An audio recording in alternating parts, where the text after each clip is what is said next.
Good afternoon. और आप सभी का स्वागत है पोस्ट मार्केट एनालिसिस में। पोस्ट मार्केट एनालिसिस करते वक्त मैं पहले ही बोल देता हूँ, थोड़ा सा डिस्क्लेमर की बात बता देता हूँ कि यहाँ पे मैं कोई भी आपको कॉल और पुट का रिकमेंडेशन नहीं दे रहा हूँ। यहाँ पे मैं साफ डेटा के हिसाब से क्या क्या मूवमेंट हो रही है, कौन सा सिनेरियो क्रिएट हो रहा है, उसका इम्पैक्ट कैसे होता है, इसकी मैं बात करूंगा। ठीक है। कोई यहाँ पर कोई आपको सजेशन नहीं मिल रहा है। ठीक है। सबसे पहले आते हैं हम लोग इसी पोस्ट मार्केट एनालिसिस में निफ्टी के बारे में बात करते हैं मॉर्निंग में।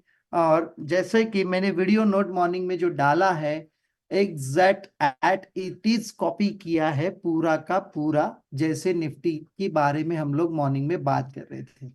देखिए, चलिए मैं बता देता हूँ कि मॉर्निंग में मैंने कहाँ से क्या क्या किया और क्या नहीं किया। यहाँ से पुट खरीदा था, यहाँ से पुट खरीदा था, और यहाँ पे भी पुट खरीदा था। ये तीनों जगह पे मैंने तो अपनी पोजीशन बनाई ली थी। यहाँ पे भी डेटा देखूंगा, यहाँ पे भी देखूंगा, और यहाँ पे मैं एक्सटेंशन ऑफ रेजिस्टेंस की राह देख रहा था। अगर ये ट्रेड मिल जाता था तो और ही बढ़िया ट्रेड बन जाता था, लेकिन वो नहीं मिला। वो उसके पहले ही पलट गया। एक्चुअली मैं रेडी था वहां पे, लेकिन उसके पहले ही निकल गया वो। और यहाँ पर वापस 3 बजे वाला ट्रेड अगर देखा जाए तो यहाँ से बनता है, सॉरी वहां पे नहीं होता है, यहाँ पे बना है वो ट्रेड। और यहाँ से वो 3 बजे वाला ट्रेड, उसमें कुछ नहीं मिला, लेकिन ठीक है। सपोर्ट और रेजिस्टेंस के नीचे था इमेजिनरी लाइन, तीन के शोले हमारे उसके भरोसे पे ही चलते हैं। चलिए आते हैं सबसे पहले मॉर्निंग में यहाँ पर, जहाँ पे मैं वीडियो नोट में भी बात कर रहा हूँ कि एक्सटेंशन ऑफ सपोर्ट रेजिस्टेंस से एक्सटेंशन ऑफ सपोर्ट का मूव हो सकता है।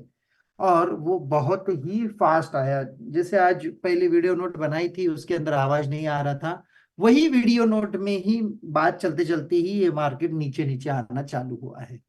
ठीक है। तो मैं चलता हूं अपने 9:30 के डेटा के ऊपर, और वहां पे हम लोग डेटा रीड करेंगे और पता चल जाएगा हमें कि क्या बातें चल रही थी। देखिए, शुरुआत में हमें पता चल गया था, वीडियो नोट में मैं वैसे बता ही रहा हूँ कि रेजिस्टेंस ऊपर से नीचे शिफ्ट हुआ है, सपोर्ट अपनी जगह पे स्ट्रांग है। रेजिस्टेंस में जैसे ही अमर अकबर एंथनी आ जाएंगे, एक्स्ट्रा डाइवर्जन नीचे भी चला जाएगा मार्केट, राइट। और यहाँ पे एक्सटेंशन ऑफ रेजिस्टेंस पे ही मार्केट खड़ा है, लगभग 15 20 30 25 के आसपास ही एक्सटेंशन ऑफ रेजिस्टेंस था। यही से मैं पुट खरीद के बैठ गया था और सीधा एक्सटेंशन ऑफ सपोर्ट, वो तो तुरंत बहुत जल्दी आ गया। बहुत ही बढ़िया वो कैंडल नीचे एक रेड मारी उसने। ठीक है। उसके बाद में भी मार्केट धीरे धीरे धीरे धीरे चलने लगा। और यहां पे मैंने एक आउट ऑफ द मनी को ही प्रेफरेंस दिया, क्योंकि मुझे थोड़ा डाउट था कि ये मार्केट एक्सटेंशन ऑफ रेजिस्टेंस पे जा सकता है, और मैंने इसको एसएल लगाया था। लेकिन खुदा ना खास्ता पहले एसएल हिट किया उसने, ऊपर तो गया नहीं, यहाँ पे मैं दूसरे स्ट्राइक प्राइस पे बैठने वाला था, और फिर मार्केट यहाँ से नीचे गिर गया। तो कोई बात नहीं, कभी कभी ऐसा होता है, इसको भूल जाओ। और अंत में यहाँ पे अगर डेटा यहाँ पे भी, अच्छा मैं एक बार डेटा चेक कर लेता हूँ। यहाँ पे 11 नहीं, 11:20, राइट। हिस्टोरिकल में आते हैं, क्यों ना पुट खरीदे ऐसे जगह पे 11:20 पे। और क्या डाउट था मेरा जो ऊपर जा सकता था। चलिए मैं डाउट बता देता हूँ आपको। डाउट मुझे ये था कि ये परसेंटेज धीरे धीरे कम होने लग रहे थे, और मुझे ऐसे लग रहा था कि मार्केट वापस 708 709 पे आ जाएगा। ये डाउट मुझे फील हो रहा था। इसकी वजह से मैंने क्या किया कि ये जो डाइवर्जन को जब प्रेफरेंस देना था, यहाँ पे प्रेफरेंस देते वक्त मैंने आउट ऑफ द मनी को प्रेफरेंस दिया, और यहाँ सोच रहा था कि मैं एक डीप इन द मनी या एट द मनी चले जाऊं, राइट। ऐसे मेरे सोच चल ही रहा था। और यहाँ पे जो मैंने पुट लिया था, मैंने इसको एसएल भी लगा दिया था। तो थोड़ी देर के बाद में उसने एसएल हिट कर दिया। एक्चुअली डेटा सही था, डेटा में कोई गड़बड़ नहीं थी, लेकिन मैं एक्सटेंशन ऑफ रेजिस्टेंस की मन धन तन से राह देख रहा था।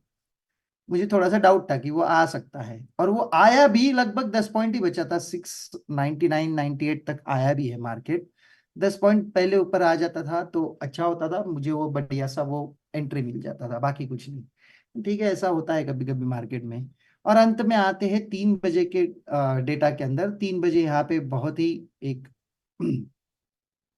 देखने लायक डेटा बना है, जो हम लोग कहते हैं हमेशा कि अगर एक्सटेंशन सपोर्ट और रेजिस्टेंस के नीचे हो, अगर इमेजिनरी लाइन आपकी, सपोर्ट कहाँ पे आपका 600 पे, और रेजिस्टेंस कहाँ पे यहाँ पे, ये दोनों के नीचे इमेजिनरी लाइन है। इसकी वजह से ये 3 बजे के ट्रेड को भी प्रेफरेंस दिया था। ये दोनों तीनों ट्रेड मेरे से हो गए आज। लेकिन इसके अंदर एक मैं बात कहना चाहता हूँ। जब ये मार्केट में ये वाला जो फॉल आया, यहां से छोड़ो, यहां से ये जो वाला फॉल आया, इसके बाद में आगे मैं कुछ नहीं कर पाया। यहाँ पे मैंने कोई एंट्री नहीं की, ना ही मैंने यहाँ पे एंट्री की। ये तो लगभग 2 घंटे का टाइम पास है इतना बड़ा, तो इसके अंदर कुछ नहीं कर पाया मैं। साथ ही में सनसेस का एक्सपायरी था, उसमें थोड़ा सा धमाल किया, जहां जहां इधर पुट की बात चल रही थी वहां पे भी एक पुट खरीद के बैठ गया था, और वो भी एक अच्छा काम हुआ है। उसका डेटा मैं सेंसबुल में देखता हूँ आजकल। और आइए बैंक निफ्टी के बारे में बात करते हैं। बैंक निफ्टी में मैंने आज कोई भी ट्रेड नहीं किया। मैं साफ बता देता हूँ, क्योंकि जो रेजिस्टेंस था वो ऊपर से नीचे कंटिन्यू ये विक्टोरियस बॉटम ही दिखाते रहा बहुत देर तक, और ये सपोर्ट यहां से हिलने के लिए तैयार नहीं हुआ अंत तक। इसका मतलब क्या था? रेजिस्टेंस विक्टोरियस टॉप दिखा रहा था कंटिन्यू, और सपोर्ट विक्टोरियस बॉटम, यानी 8-9 सिचुएशन कंटिन्यू चल रही थी लगभग 2 बजे तक अगर देखा जाए तो इस 8-9 सिचुएशन में मैं कभी हाथ नहीं डालता हूँ। चला है डॉट टू डॉट मार्केट, लेकिन जो सिनारियोज मुझे चाहिए रहते वहां पे कुछ नहीं हुआ। इसके लिए मैंने बैंक निफ्टी में आज कोई भी ट्रेड नहीं किया है। ठीक है, ये थी मेरी स्टोरी आज के लिए। लेकिन आज के इस पूरे मार्केट में मैं एक बात बताना चाहता हूँ। जब भी स्टेट ऑफ कंफ्यूजन होता है, मैं हमेशा एक्सटेंशन ऑफ रेजिस्टेंस की राह देखता हूँ। राइट। और यही नियम कहता है, स्टेट ऑफ कंफ्यूजन में एक्सटेंशंस की राह देखो, या तो स्टेट ऑफ कंफ्यूजन यहाँ क्रिएट होता है तो डाइवर्जन की राह देखो। बस ये होता है। स्टेट ऑफ कंफ्यूजन क्रिएट यहाँ पे हुआ है इस एरिया में, तो एक्सटेंशन की राह देखनी चाहिए थी, और मैं देख रहा था। तो स्टेट ऑफ कंफ्यूजन के हिसाब से मार्केट तो गिरा है, लेकिन ये यहाँ पे आके गिरता था तो बहुत बढ़िया हो जाता था। मेरे लिए काम में आता था, मेरे लिए यानी अच्छे से काम में आता था। बहुत बढ़िया से वो पैसे देके जाता था, क्योंकि वो जब गिरा है वो बहुत फास्ट गिरा है, और उसके अंदर पुट के दाम बहुत फास्ट बढ़े हैं। ना कि वो डिक्रीज हुए, बहुत इंक्रीज फास्ट हुए हैं। तो वो मौका मेरे हाथ से छूट गया, बाकी कुछ नहीं। पूरा निफ्टी लगभग 234 पॉइंट नीचे आके बंद हुआ है आज, और बढ़िया सा 1%। और इसमें सबसे बड़ा योगदान है आपका एचडीएफसी बैंक और रिलायंस दोनों का। इसकी वजह से ये ग्रेट फॉल हुआ है। कोई न्यूज नहीं थी हमारे पास, तो सिर्फ डेटा के ऊपर बात चलती है। और डेटा जैसे जैसे काम करता है वैसे वैसे मैं मॉर्निंग में वीडियो नोट में कह रहा हूँ कि अगर सपोर्ट ऊपर से नीचे शिफ्ट हो गया तो ये एक्स्ट्रा डाइवर्जन नीचे भी जाने के लिए तैयार है। और सपोर्ट 700 से 600 पे गया, इसके लिए एक्स्ट्रा डाइवर्जन नीचे मार्केट ये 491 दिखा रहा है। मॉर्निंग में 507 और 8 कुछ तो भी ऐसे दिखा रहा था, और मार्केट वहां तक जाने की कोशिश भी कर रहा था। लगभग हाँ 507 तक आके भी गया है। तो ये पूरा सिलसिला ऊपर से जो था, ये पूरा डेटा के हिसाब से चला है, कहीं पे भी कोई आड़ा टेढ़ा काम हुआ नहीं है। अगर आपके पास में कोई सवाल है, जितने लोग जुड़े हैं मेरे साथ में, तो सवाल पूछ सकते हैं आप कहीं पर भी, कोई भी रिलेटेड आज के डेटा से होगा तो।